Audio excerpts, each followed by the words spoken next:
Bueno, muy buenos días.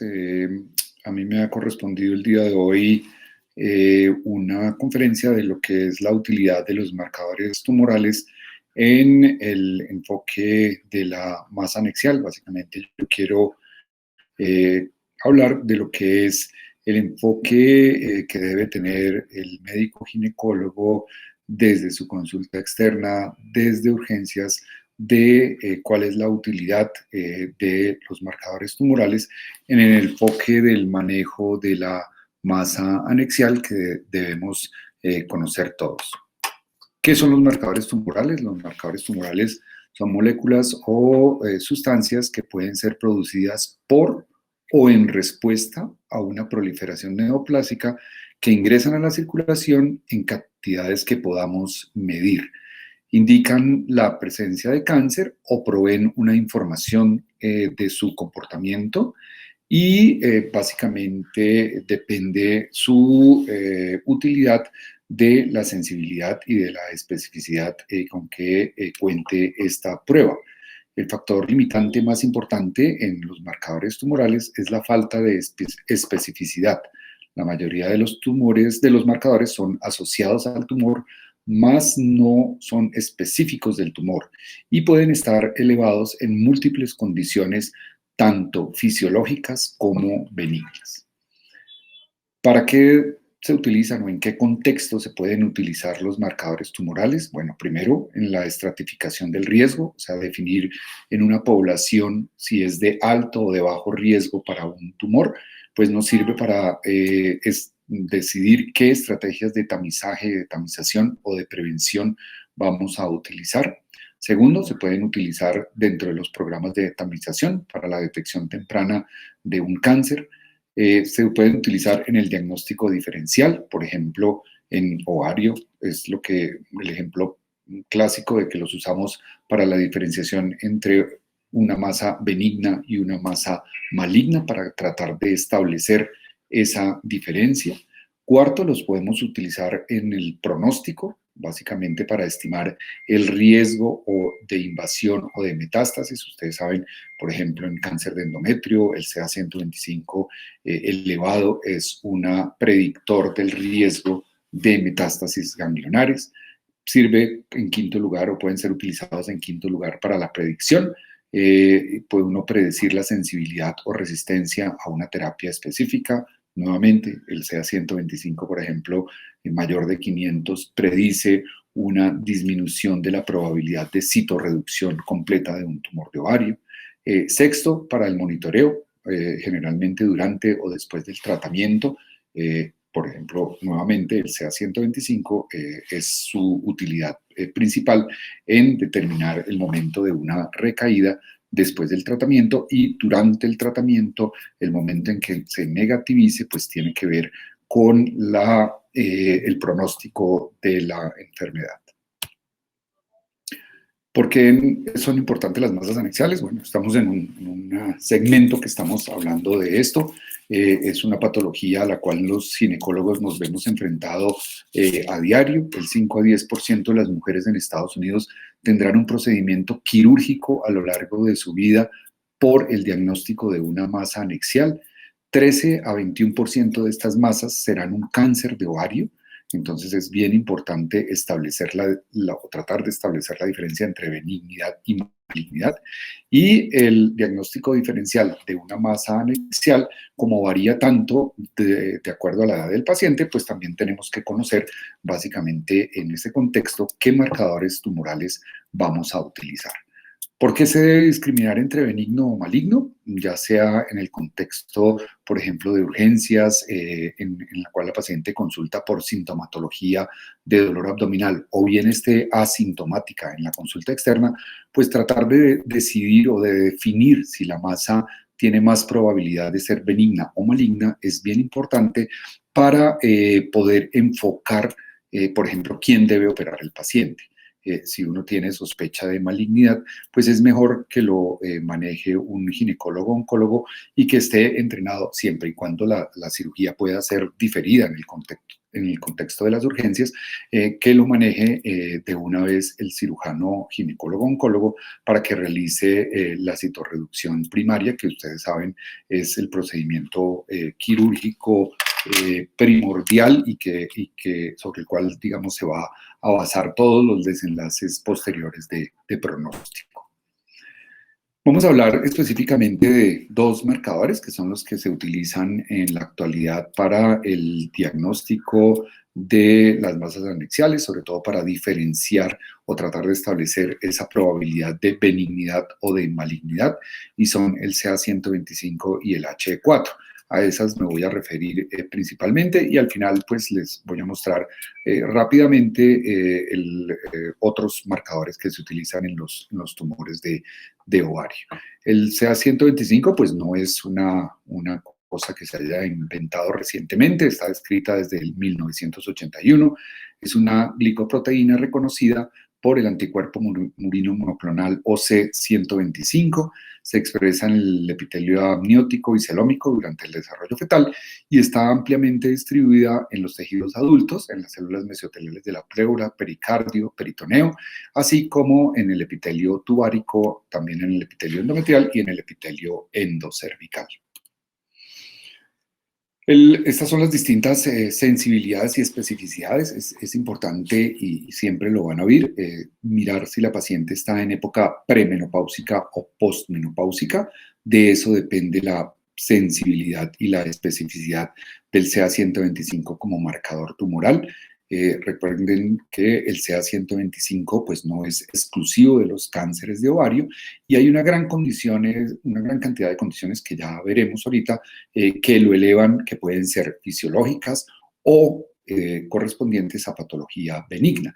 En cambio, en la posmenopausia, digamos, al disminuir la frecuencia de esas condiciones fisiológicas o benignas que lo pueden elevar, mejora entonces la sensibilidad y la especificidad. Ustedes ven acá que el punto de corte que se utiliza y que está descrito desde hace ya muchos años es por encima de 35 y que con esto la sensibilidad fluctúa entre el 50 y el 74%, la especificidad entre el 69 y el 64 y el 92% en las mujeres premenopáusicas, mientras que en las posmenopáusicas, pues básicamente mejora la sensibilidad y un poco también la especificidad, fluctuando entre 69 a 86%, 87%, y la especificidad entre 81 y 93%. En resumen, esta es la sensibilidad y especificidad del CA125, está en alrededor ambas, sensibilidad y especificidad del 78%, con un punto de corte de 35 unidades por mililitro. Este es un listado, y lo quise traer así, de la gran cantidad de condiciones que elevan el CA125 en una paciente que pueden corresponder a patología benigna o maligna. Estos son patologías benignas que elevan el CA125, muchos tumores de otras estirpes, no solo los epiteliales, sino los de células germinales, cordones sexuales, pueden elevar el CA125. Obviamente se eleva más en los tumores epiteliales, también en los benignos. En muchas condiciones benignas del tracto genital, sobre todo todas estas inflamatorias, los abscesos, los leiomiomas, los procesos de EPI, de enfermedad pélvica inflamatoria, salpingitis aguda, crónica, la endometriosis. Ustedes saben que todos los días nosotros vemos pacientes que nos remiten porque tienen sospecha ecográfica, clínica de endometriosis, pero el CA125 se eleva. Miren, el CA125 en promedio está elevado en el 24% de las endometriosis, sin importar el estado. Otras condiciones como la cirrosis, las pancreatitis, la falla renal, la falla cardíaca, la diabetes, pueden elevar el CA125. Y el cáncer ovárico obviamente es la condición maligna que más eleva el CA125 y más se eleva en los tumores epiteliales y obviamente principalmente en los serosos, en los de células claras y en los indiferenciados, siendo menos frecuentemente la elevación de este marcador en los tumores mucinosos. Pero el problema es que no solo se eleva en los tumores, o sea, el problema de los cánceres de ovario es que no siempre se eleva el marcador. Miren cómo el CA125 se eleva solo en el 50% de los estados 1 de los cánceres epiteliales. Y hay un porcentaje que está entre el 10 al 15% de tumores en estados 3, 4, que nunca van a elevar el CA125, así sean tumores epiteliales. Entonces, ese es el problema de la sensibilidad y de la especificidad del CA125. Y para completar, pues hay muchos cánceres de seno, colorectal, páncreas, pulmón, gástrico, del tracto biliar, que elevan el CA125. Y otras patologías como el cáncer endometrial y el cáncer cervical también lo pueden elevar. O sea, es bastante poca la sensibilidad y bastante poca la especificidad del CA125 como marcador. Unas palabras del HE4. El HE4 es la proteína epididimal humana. También es una glicoproteína que se encuentra en las células epiteliales del epidídimo. En condiciones normales, pues el valor se encuentra alrededor de 34 picomoles y en las lesiones benignas está por encima, puede estar alrededor de los 39 y en cambio en las lesiones malignas se eleva mucho más. Mucho más. ¿Cuál es la utilidad? Pues ustedes ven aquí en comparación con el CA125, es que se eleva menos en las condiciones benignas, tiene menos probabilidad, menos porcentaje, como lo ven aquí referido, de frecuencia de elevación en las condiciones benignas, o sea, en endometriosis no se eleva, en las condiciones fisiológicas como menstruación, embarazo, no se eleva. Entonces, de ahí su utilidad para el diagnóstico o para ayudar en el diagnóstico diferencial entre una masa benigna y la maligna. Aquí ven en qué porcentaje se elevan en los cánceres de ovario y aquí ven cómo se eleva en otros cánceres, pero si ustedes recuerdan, pues digamos con un poco menos de frecuencia en el cáncer de seno, en el cáncer de hígado. Entonces, digamos, eso le ayuda a que uno pueda establecer mejor la diferenciación. Ya lo vamos a ver cómo.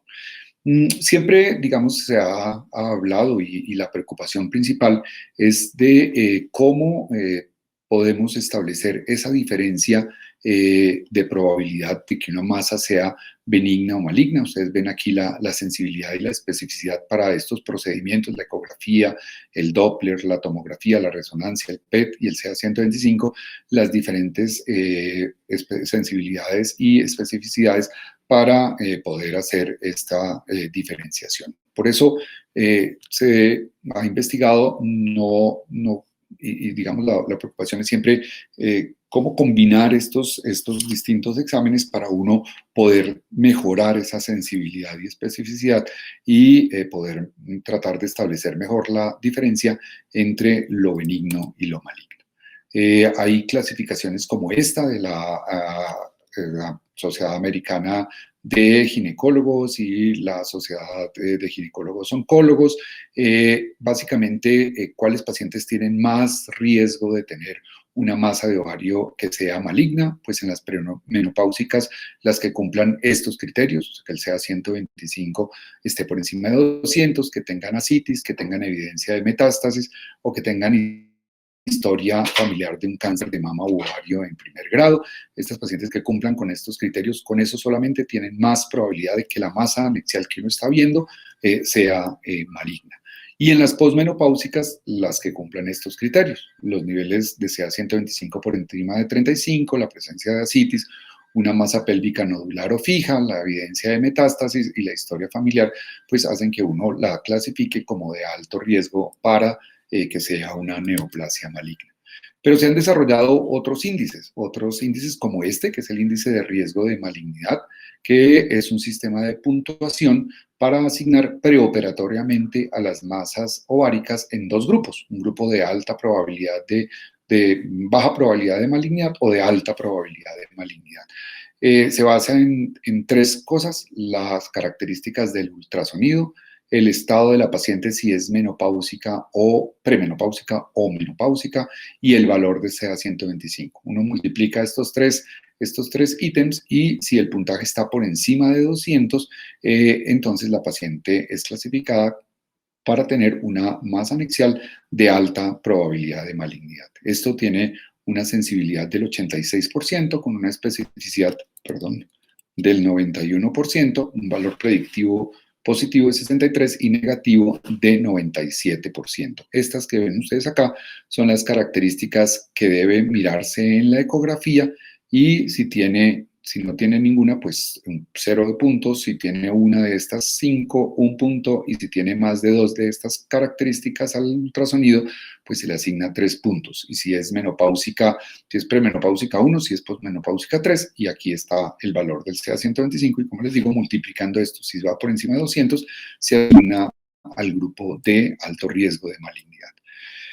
Tal vez lo que más se está utilizando ahora y lo que más utilidad tiene es el índice, el algoritmo de riesgo de malignidad ovárica, que es lo que se conoce con la sigla de ROMA, por su sigla en inglés.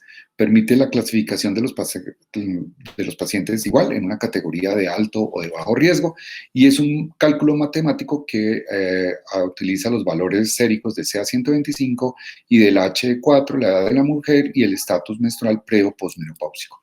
Un valor por encima de 7.4%, sugestivo de alto riesgo de malignidad; uno por debajo de 7.4 es un bajo riesgo de malignidad en la premenopausia, y en la posmenopáusica el punto de corte está en 25%. Aquí en esta tabla pesada ustedes ven cómo está si uno utiliza el CA-125 solo. Ya lo miramos, pero la especificidad y la sensibilidad está alrededor del 78%. El H4 también tiene una sensibilidad que fluctúa, pero que en general está también entre el 70 y 80%. La especificidad está también alrededor de 65, del 90 a 80%, pero si se usa el algoritmo ROMA, miren cómo mejora la sensibilidad y la especificidad entre sensibilidades del 97, 90, 91%, y especificidades por alrededor del 70 entre 70 y 80%. Si se lo comparan con el índice de riesgo de malignidad, que era simplemente la multiplicación de los parámetros que vimos, también miren cómo estas sensibilidades, especificidades y valores predictivos positivos y negativos son mejores cuando se utiliza solamente el algoritmo ROMA.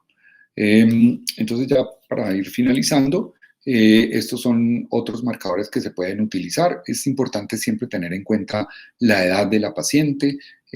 Uno en general, cuando está sospechando un tumor epitelial, los tumores epiteliales se presentan sobre todo alrededor de la menopausia, de la posmenopausia. Entonces, con solo pedir CA-125 y antígeno carcinoembrionario es suficiente.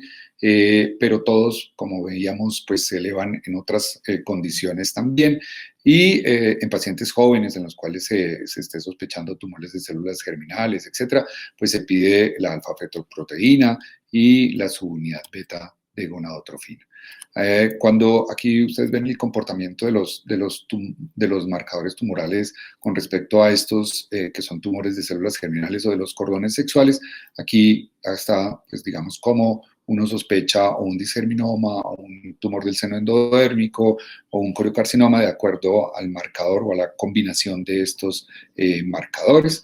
Eso es importante, sobre todo cuando uno se enfrenta a masas anexiales en pacientes jóvenes.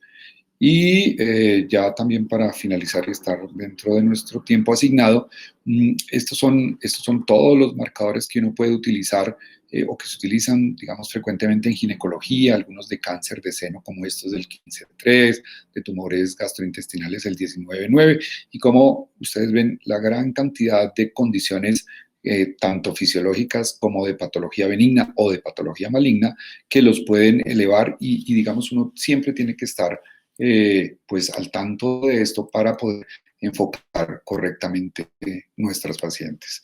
Esto pues es todo. Yo creo que es importante que siempre tengamos en cuenta en la valoración de una paciente ginecológica, bien sea en urgencias o en nuestros consultorios, y uno de ginecólogo general, pues tiene que conocer muy bien cómo enfocar a la paciente y tratar de establecer el riesgo de benignidad o de malignidad para darle un correcto manejo a la paciente y que se beneficie de la terapia que sea mejor para ella. Muchas gracias.